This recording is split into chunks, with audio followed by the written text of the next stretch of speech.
Nous sommes ne l'oubliez pas, 10 décembre 2020.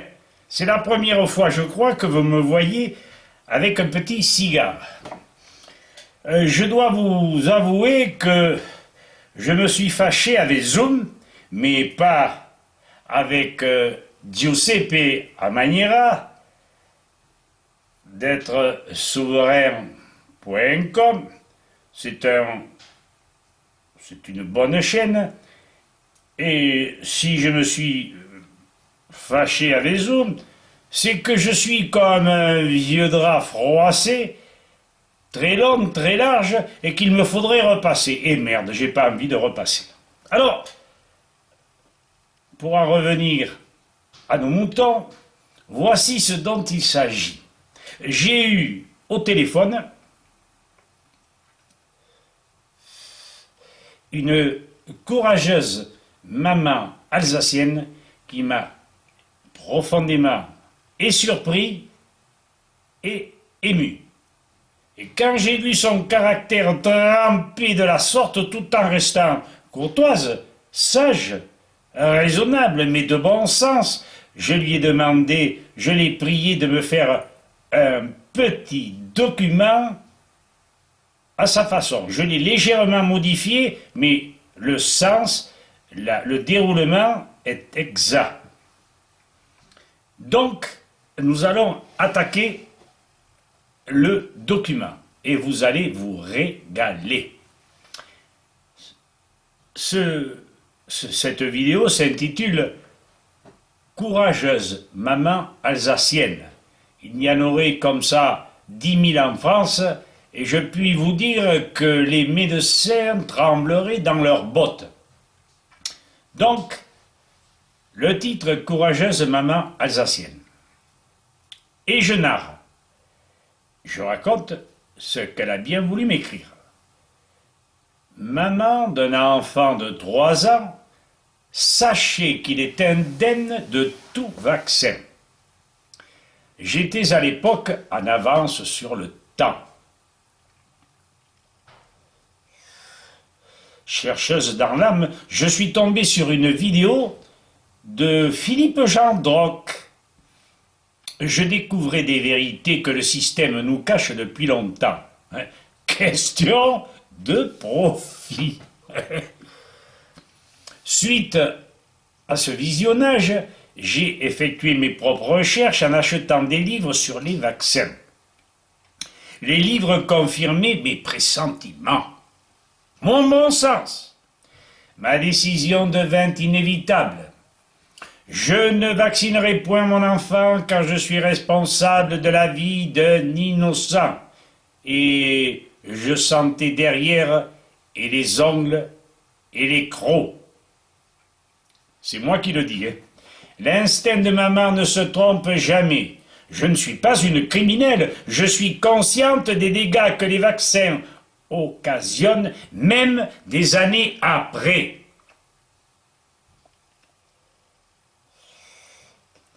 J'ai lu des témoignages de médecins dont les enfants sont devenus autistes, handicapés après le vaccin.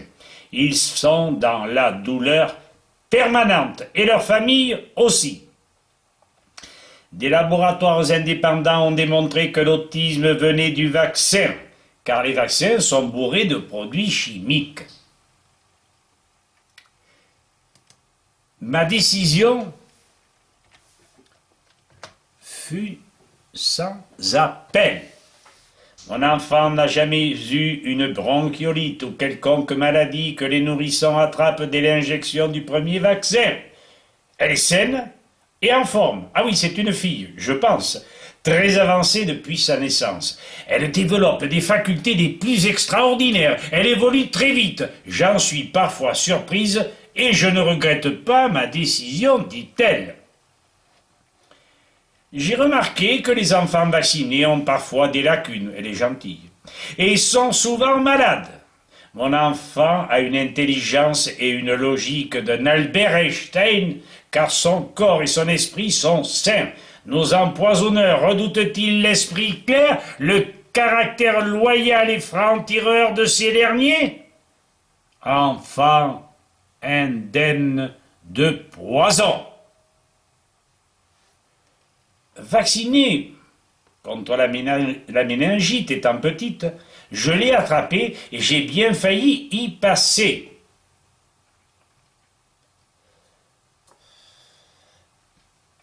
Je laisse tomber la cigarette. Peu de rhume chez l'enfant, rapidement maîtrisé. J'ai adopté les bonnes recettes à base de plantes. J'ai massé sa voûte plantaire avec de l'huile essentielle de Ravinsara. Le soir au coucher, le baume de Pranarum Respiration sur le thorax et le dos. En 2 jours, plus rien. Pourquoi la perte de ces bonnes pratiques? Au nom du profit.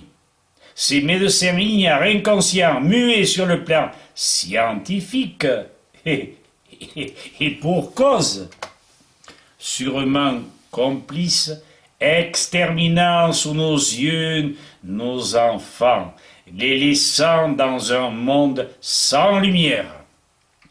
Je suis allé voir un pédiatre pour le suivi de mon enfant. D'entrée, la garce, c'est moi qui le dis, elle m'a demandé si mon enfant avait eu son premier vaccin. J'ai répondu que non, mais je ne serais pas opposé à ces derniers.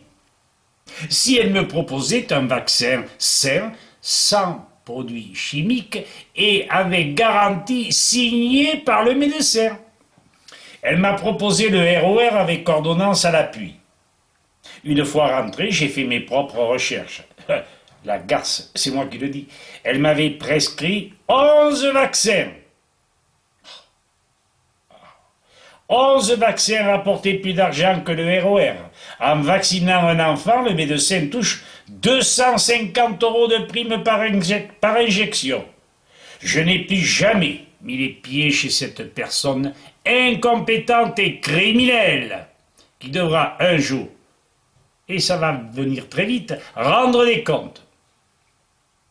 Je suis allé voir par la suite un médecin généraliste en pensant pouvoir faire suivre mon enfant définitivement chez elle. Ce fut le bouquet final. Se prétendant diplômée et ayant exercé dans des pays sous-développés, elle aurait vu des choses horribles sur les enfants non vaccinés. Oubliait-elle, la pauvre, que le docteur Schweitzer en Afrique avait déclaré qu'après les premières vaccinations apparurent les premiers cancers. Ces inconditionnels de la seringue oublient le serment d'Hippocrate qu'ils ont pourtant prononcé avant d'exercer. Entre guillemets, je respecterai toutes les personnes, leur autonomie et leur volonté sans aucune discrimination selon leurs états ou leurs convictions.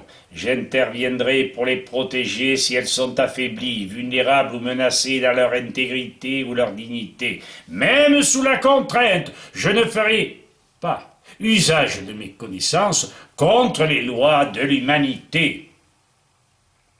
Où est cette phrase dans leur âme? Être vigilant au sujet des souffrances sur le respect de principes, être utile ou, du moins, ne pas nuire. Ils font tout l'inverse. Beaucoup de gens dénoncent ces atrocités barbares et je me battrai corps et âme pour mon enfant, car la puissance divine ne laisse jamais tomber les êtres qui se battent pour la juste vérité. Je ne fais confiance qu'à mon instinct, mon bon sens, car ça aussi, ils veulent nous le prendre, si ce n'est déjà fait pour la plupart. Mes choix, ma liberté, ma conscience, mon souffle, mon corps et mon âme m'appartiennent. Elle ne l'a pas dit aussi violemment. Un texte, ça ne parle pas. Notre système immunitaire est là pour contrer la maladie. Si toutefois la chimie ne détériore pas nos défenses immunitaires. Pauvre Covid innocent. Parlons plutôt des empoisonnements multiples que les trusts nous procurent en quantité. Postscriptum. J'espère, monsieur Dodon, que cela aidera les mamans françaises à défendre le fruit de leurs entrailles. Et elle termine en disant, avec toute mon âme, cordialement, elle a fait 3 petites colombes avec un brin d'olivier, et elle ajoute, paix sur vous, gratitude infinie. Voilà, chers amis, nous n'en parlons plus. Vous avez le sentiment d'une maman qui ne se laisse pas faire. À bientôt et bonne nuit à tous.